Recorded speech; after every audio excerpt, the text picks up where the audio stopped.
তপনস কিচেনের নিবেদন সাদা ঝিঙে আলু পোস্ত ডিনার ও লাঞ্চ বক্সের জন্য আপনারা বাড়িতে বানিয়ে খান এবং আমাকে জানান কে কোথা থেকে দেখছেন এবং কেমন হয়েছে। নমস্কার, তপন কিচেন থেকে সবাইকে আমি স্বাগত জানাই। আজ আমি আপনাদের জন্য নিয়ে এসেছি এই গরমের মধ্যে একটু হালকা ঝিঙে আলুর ঝোল। আমি এই ঝিঙে আলুর ঝোল আপনারা টিফিনে বা গরম ভাতের সঙ্গে বা রাত্রে লাঞ্চেও খেতে পারেন। আমি দেখুন এই ঝিঙে আলু ঝোল করার জন্য আলু আর ঝিঙে একই রকমভাবে কেটে নিয়েছি। কাঁচা লঙ্কা ও শুকনো লঙ্কা নিয়েছি। মশলার জন্য নিয়েছি গ্রেট করা আদা, কালো জিরে, চিনি এবং মশলা বানাবার জন্য নিয়েছি চারমগজ ও সামান্য পরিমাণে পোস্ত। এগুলো বেটে নিই। চলুন সঙ্গে থাকুন এবং দেখতে থাকুন পুরো রেসিপিটি। ওভেন জ্বেলে দিয়েছি। কড়ার মধ্যে নিয়ে নিয়েছি সামান্য পরিমাণে তেল। যেহেতু আলুটা ভেজে নেব, দিয়ে দিচ্ছি বাকি মশলাগুলো। তেলে দিয়ে দিচ্ছি কালো জিরে, দিয়ে দিলাম দুটো শুকনো লঙ্কা, আর দিয়ে দেব গ্রেট করা আদা। ভালো করে তেলের সঙ্গে ভেজে নিই। আদা এবং লঙ্কা ও কালো জিরে ভাজা হয়ে এসছে। আমি দিয়ে দিচ্ছি কেটে রাখা আলুগুলো ভেজে নিই।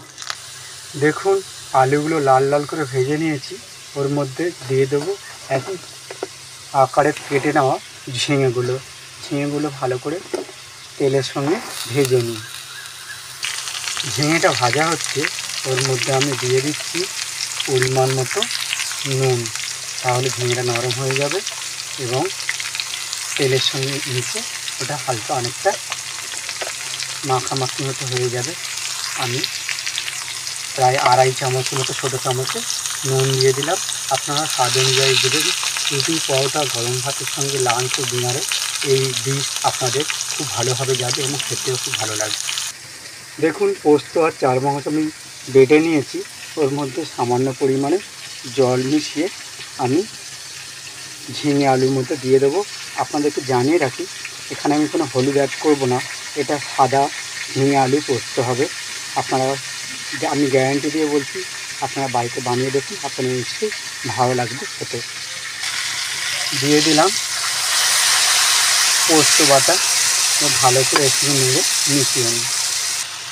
দেখুন ঝিঙে আলু পুরো ভাজা হয়ে এসছে, হালকা হালকা তেল বেরিয়ে এসছে। আমি এখানে জলের বদলে দিয়ে দিচ্ছি দুধ।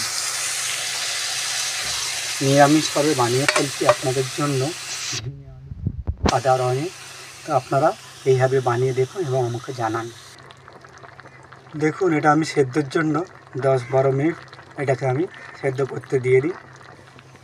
ঝোলে হালকা ফুট ধরেছে। আমি এর মধ্যে দিয়ে দিলাম দুটো কাঁচা লঙ্কা। আমি পোস্তটাকে ঢাকনা দিয়ে দিলাম এবং সেদ্ধতে দিয়ে দিলাম। দেখুন ঝিঙে আলু পোস্ত হচ্ছে, জল কমে এসেছে। আমি এর মধ্যে দিয়ে দিচ্ছি স্বাদের ব্যালেন্সের জন্য সামান্য পরিমাণে চিনি এবং মিশিয়ে নিয়ে আর একটু গায়ে গায়ে করে নিই। বানিয়ে ফেলেছি বাড়ির উপকরণ দিয়ে সাদা ঝিঙে আলু পোস্ত। লাঞ্চ ও ডিনারে এবং ব্রেকফাস্টও আপনারা তৈরি করে বাড়ির জন্য খেতে পারবেন এবং দেখতেও খেতে ভালো এবং খেতেও খুব সুন্দর, স্বাস্থ্যকর, মশলা কমযুক্ত এবং নিরামিষভাবে বানিয়ে ফেলেছি। যদি এই রেসিপি আপনাদের ভালো লেগে থাকে তাহলে তপনস কিচেনে একটা লাইক করে দেবেন।